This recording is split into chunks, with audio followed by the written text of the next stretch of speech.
for this is more of obviously an intermediate drill. This is later on after you learn how to use your guns properly to shoot at targets. We showed you guys a bunch of different drills leading up to this moment. With reload, the main thing to remember is consistency over speed. You want to be able to be consistent with reloading every single time, hitting the exact same motion, which is dropping your magazine out, sliding it in properly every single time. That is the consistency of a reload drill, right? So what you want to do is make sure, obviously you're going to get a little dirt, it's going to get a little muddy, but what you want to do when you drop your magazine is you're thinking about already having your gun brought up to your chest or back to your stomach, and you're using your left hand to bring the gun or bring the clip inside of the gun. So it's just a lot to think about. Obviously it's more intermediate. Shoot it ready. Ready, go.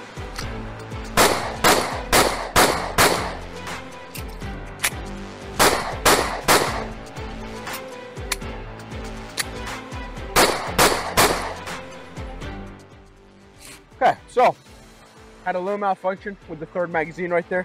When I clicked it in, it wasn't all the way inside, so it didn't actually, you know, chamber the gun for me. We're ready. Ready. Go.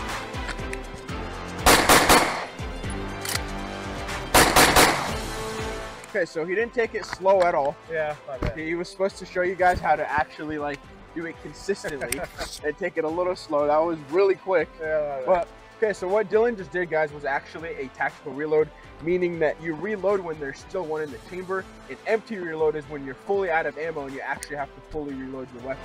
Get it ready. Ready? Yep.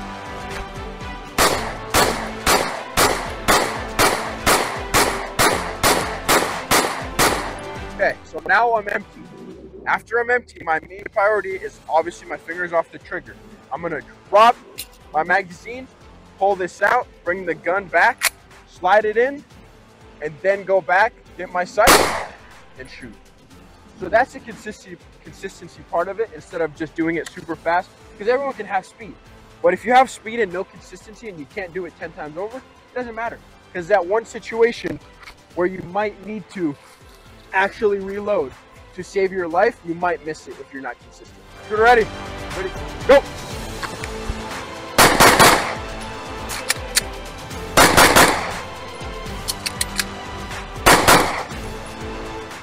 You gotta kind of, when it goes back and it's cocked back, you gotta feel it feels best, because obviously you can see my safety's right there, so it kind of gets in the way. For me, I kind of just put my finger over the safety a little bit, slide down, boom, boom, boom.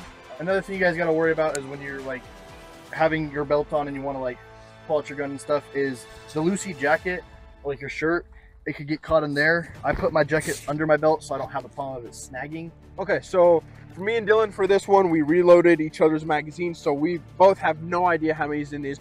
We're not doing any tack reloads. It's going to be a full empty for both of our guns, for his M18 and for my P365, and we're going to do all 3 mags that we have on us. Let's get into it. Shooter ready. Ready? Go.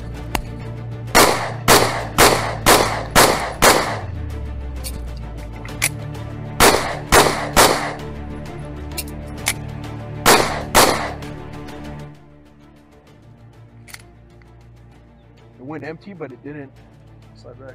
Just slide back.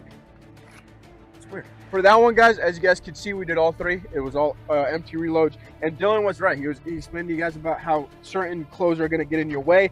And when I pulled out my first magazine, my shirt actually got caught on the first magazine. So just make sure you do, if you don't want to tuck it in all the way like Dylan is, just do a little tuck.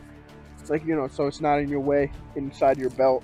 Just like that. So you can just pull it out. Shooter ready. Ready. Go. Empty? Yeah, no, the magazine was empty, but see, that's why you load your gun before you go. Or that you should have been known, you should have reloaded real quick, you know? Yeah. Should have reacted. Should have been, yeah. Yep. Right. I'll put it back in. Sure, ready. Ready. Go. Ow. Okay, so what happened there? Grabbed my magazine, my finger was like this, and I didn't let go, so when I did it, my finger went in there when I slammed it in there. So I jammed my finger in my magazine well. Why did that happen? What were you trying to do? It's going too fast. Going too fast. Gotta be consistent. Exactly, guys. See, that's where, that's like a lot of these drills we do is they're hard to do. And if you try to just instantly do speed, you're not gonna be able to get them. I gotta move on my finger. I mean, this is like a competition built gun that he has. This is an M18, but that thing is sweet looking and actually is great for doing drills like these. But obviously you don't need that. Yep, you don't need it. But so I have the P365 also. Shooter ready. Ready, go.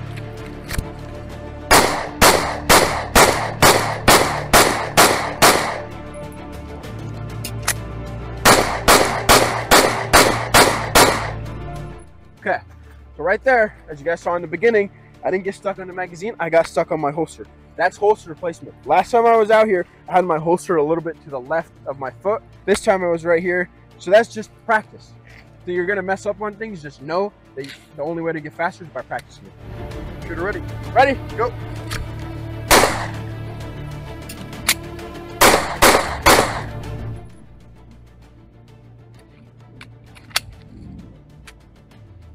Okay, so right there what happened was I knew that it was going to be out because I counted my own bullets. And I knew there'd be 3 shots in there.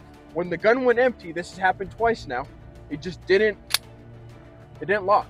So I'm not sure if that's a SIG P365 malfunction. That's never happened to me before, but it just happened twice. Shooter ready. Ready, go.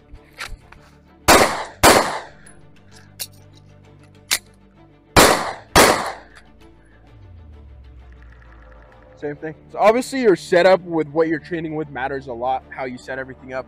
This is, for me personally, I set it up with 2 pistol magazines right here. I got 2 AR magazines. I got my dump pouch, obviously got my IFAK kit, and then I got my holster on the right side. It's all personal preference when it comes to setting up your belt. If you're a left-handed shooter, obviously have your magazines on the right side. Everything depends on what you're comfortable with. So just at the range, make sure that you practice different things to see what the best thing fits for you.